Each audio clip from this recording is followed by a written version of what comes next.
Y aquí tenemos a Cristo que nos está hablando al respecto del Calvario. Cristo revela al Calvario. Él está al final de su ministerio Galileo y tal vez le queda un año antes de ir al Calvario y a atravesar ahí la pasión de Cristo. En este capítulo vemos que será rechazado por muchos de sus seguidores de Galilea, personas que estaban ahí con los discípulos, personas que entendían ciertas cosas. Esas personas le seguían en grandes cantidades, grandes multitudes le seguían de Galilea. Amaban los milagros, eran un gran espectáculo para ellos. Verdaderamente ellos mismos también habían sido beneficiados. Ahí había uno que ellos querían que fuera el Mesías político, el liberador de Israel, el liberador de la opresión romana. Y él les explicó claramente que él había venido a sufrir y a morir, que había venido como un redentor espiritual. Entonces ellos se iban a decepcionar. Él vino a comprar, a asegurar, a garantizar el perdón eterno para todos aquellos que confiaran en él. Y entonces las multitudes en ese momento en Galilea empezaron a apartarse. Y entonces cada vez había menos personas siguiéndole. Y tenemos aquí estos versículos por lo pronto. Y este es el momento en el que se da un gran discurso. Y es maravilloso que podamos estudiar este sermón de Cristo. Y ya hemos visto el más largo. Y ahora venimos a esta gran aclaración. Gran aclaración que se hace a estos discípulos superficiales de Galilea. Y también a sus verdaderos discípulos que de verdad creían en él. Y aquí están las palabras que les predica. Y entonces se describe a sí mismo, o ya se había descrito a sí mismo como el pan de vida. Cuando se describió a sí mismo, el Señor Jesucristo dijo: yo soy el pan de vida. El que a mí viene nunca tendrá hambre, y el que en mí cree nunca tendrá sed jamás. Entonces, aquí vemos que no tenía en mente ninguna prosperidad ni alimentación de la nación, sino que aquí se tenía en mente algo eterno y espiritual. Y entonces, hasta cierto punto ellos entendían esto. Y los judíos incrédulos no es que no entendieran la importancia de sus palabras. Ellos sí las entendían las metáforas de la salvación, entendían esto del pan de vida, porque este era el sentido típico que se tenía del maná que tuvieron los hijos de Israel en el desierto. Eso representaba al Mesías espiritual. Pero ellos pensaban tal vez también que ellos eran el Mesías, que ellos eran la nación mesiánica, y cuando viniese el liberador en jefe, pues él sería el gobernador político. Y eso es lo que ellos se habían convencido a pensar. Ellos no eran completamente incapaces de entender estas metáforas, no. Dice, el pan de Dios es el que viene o el que desciende del cielo, el que da su vida al mundo. Y cuando él dijo yo soy el pan de vida, tal vez él incluso se señaló a sí mismo. Era algo sumamente obvio. Lo que él decía era obvio, pero no querían entenderlo.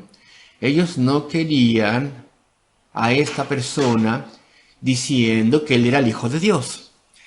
A pesar de sus inmensos y poderosos milagros, a pesar de que él predicaba al respecto del arrepentimiento y perdón de pecados, y al respecto de recibir una nueva vida y vida eterna, a pesar de eso, ellos no querían considerar estas cosas. Estaban convencidos que como judíos, ellos ya eran salvos. Ellos estaban a salvo. Esto era algo humillante para ellos, el entender lo que esto implicaba.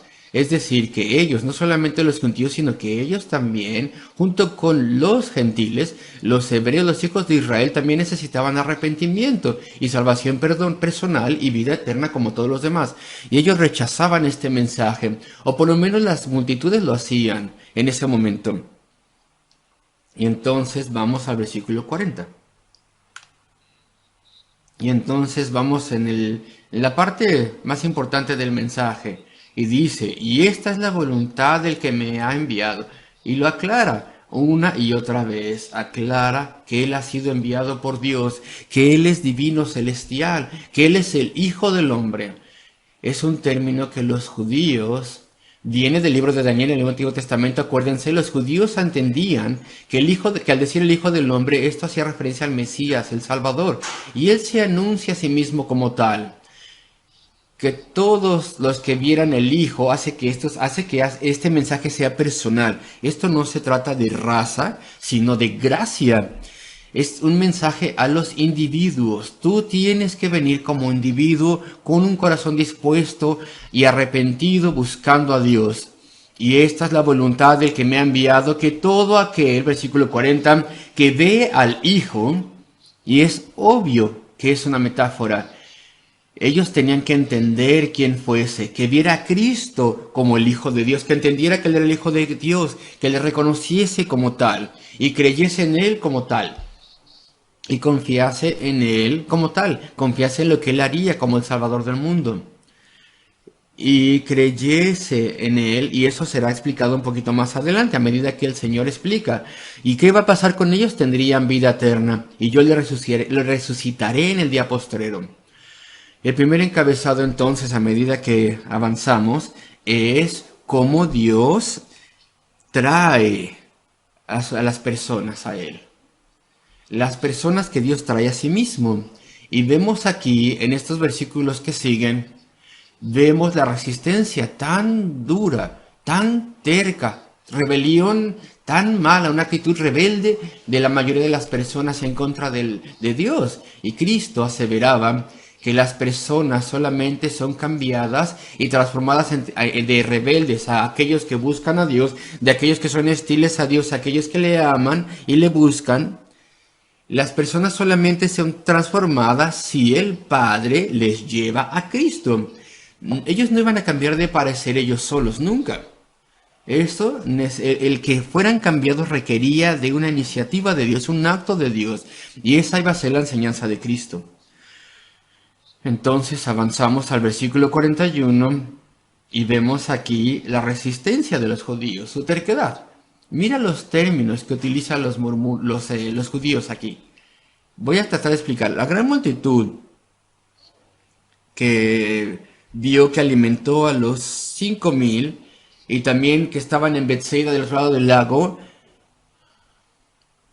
esa gran multitud que le siguió, y cuando se dieron cuenta que él había cruzado el mar, pues se dieron cuenta que se tenía que haber ido a Capernaum, que era como las oficinas centrales, si tú quieres, como la base de su ministerio galileo. Y entonces querían agarrarlo por la fuerza para hacerlo rey. Que estaban determinados a que él era el Mesías político. Estaban ya fijos en esa idea. Entonces los judíos murmuraron de él. Los judíos no habían sido mencionados hasta aquí. Simplemente se mencionaba a sus seguidores, las grandes multitudes que vieron la sanación de las multitudes y participaron en ello y comieron de los panes y los peces. Ellos le siguieron. Y ahora se habla de los judíos. Y cuando el apóstol Juan utiliza el término judíos, él casi siempre o siempre hace referencia a los principales sacerdotes y escribas y fariseos y sus representantes. Esto ya lo he dicho antes. Así que ellos están presentes en la multitud. ¿Y de dónde vinieron? ¿Habían venido de Jerusalén? ¿O eran los líderes de la sinagoga de Capernaum o de ambas partes? Sin embargo, el término aquí judíos en el Evangelio de Juan, 9 de 10 veces, el 90% de las veces hace referencia a los líderes hostiles en contra de Cristo. Y aquí en el versículo 41 son mencionados.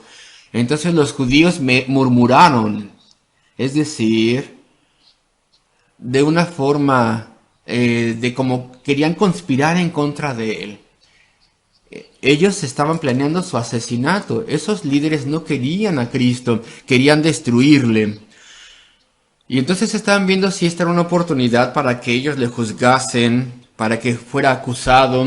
Y entonces los judíos murmuraban de él, no de forma abierta, sino entre ellos. Sin lugar a dudas estaban hablando cómo podrían ejecutarle. Porque él decía, yo soy el pan que descendió del cielo.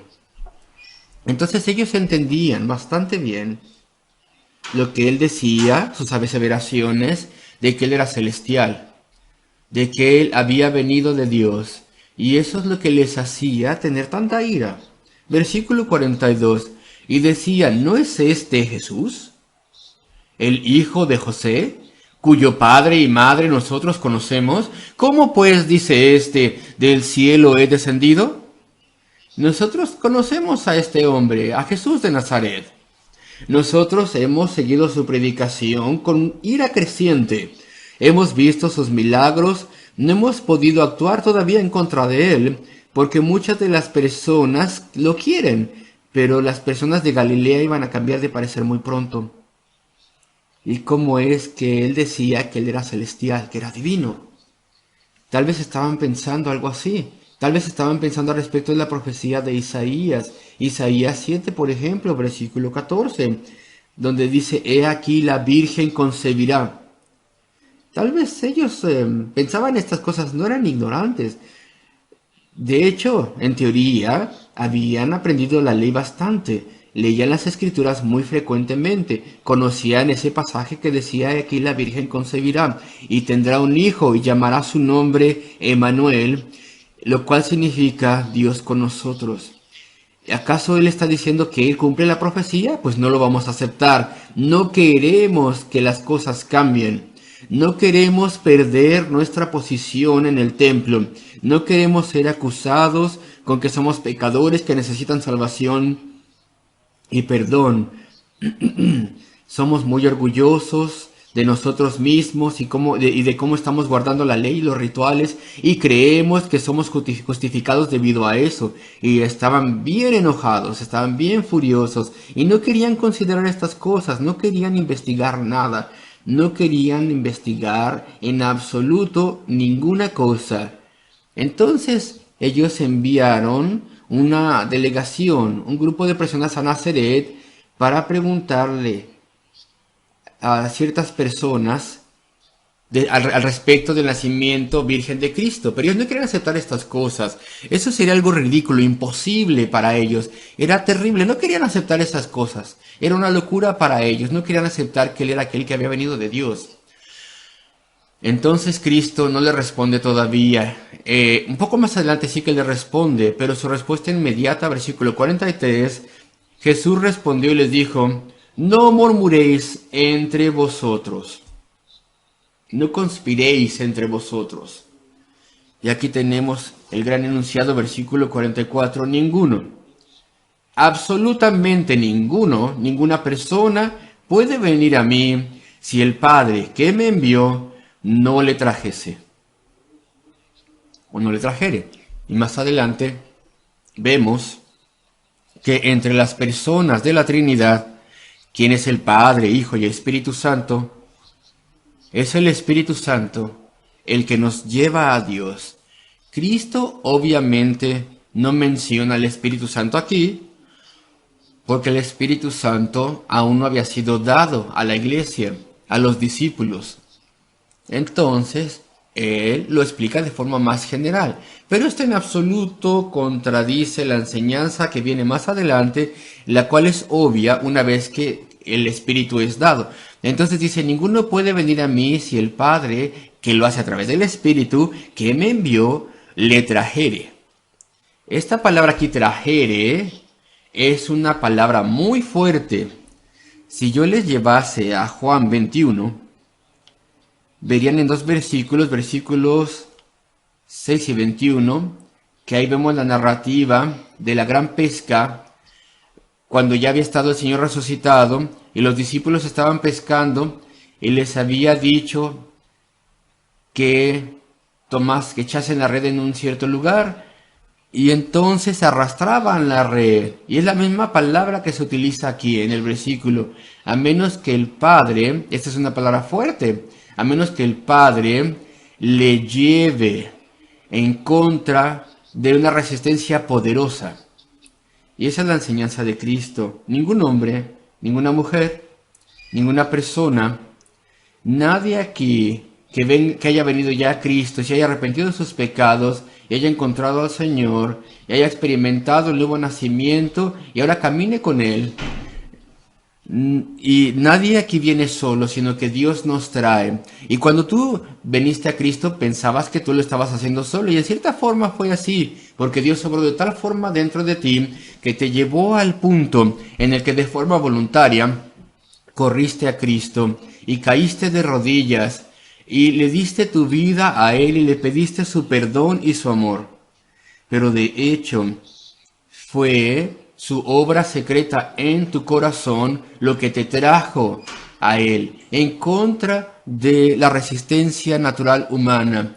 De forma natural, nosotros resistimos a Dios, estamos en contra de Él, no deseamos escucharle, le aborrecemos de hecho, y después el Espíritu Santo obra y nos ilumina y regenera el corazón y obra dentro de la persona, y entonces nos trae, en contra de toda esa resistencia, nos trae a Cristo, nos trae a sí mismo. Lutero lo explicaba de forma maravillosa. En 1525 se publicó lo que resultó ser tal vez el más famoso libro de Lutero. Y algunas personas piensan que el libro más famoso es el comentario de Efesios, o perdón, Gálatas.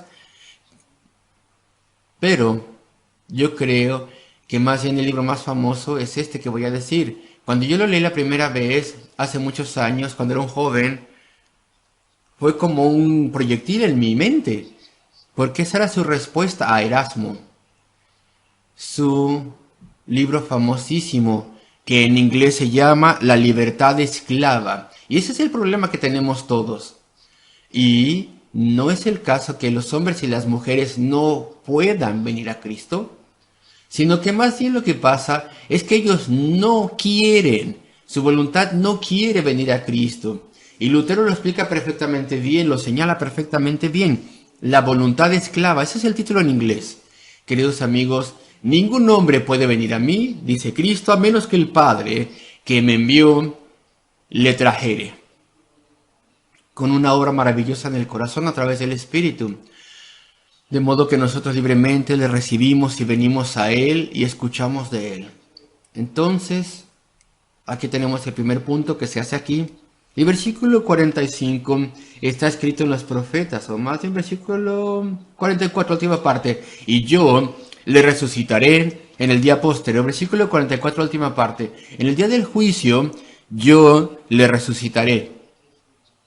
Está escrito en los profetas, y esta no es una cita directa de parte de Cristo, sino que está diciéndolo de forma muy cercana a lo que Isaías dijo, pero no es exactamente una cita, sino que es como una reproducción de diferentes enunciados de los profetas. Escrito está en los profetas, y serán todos enseñados por Dios. Así que todo el que oyó al Padre y aprendió de él, viene a mí.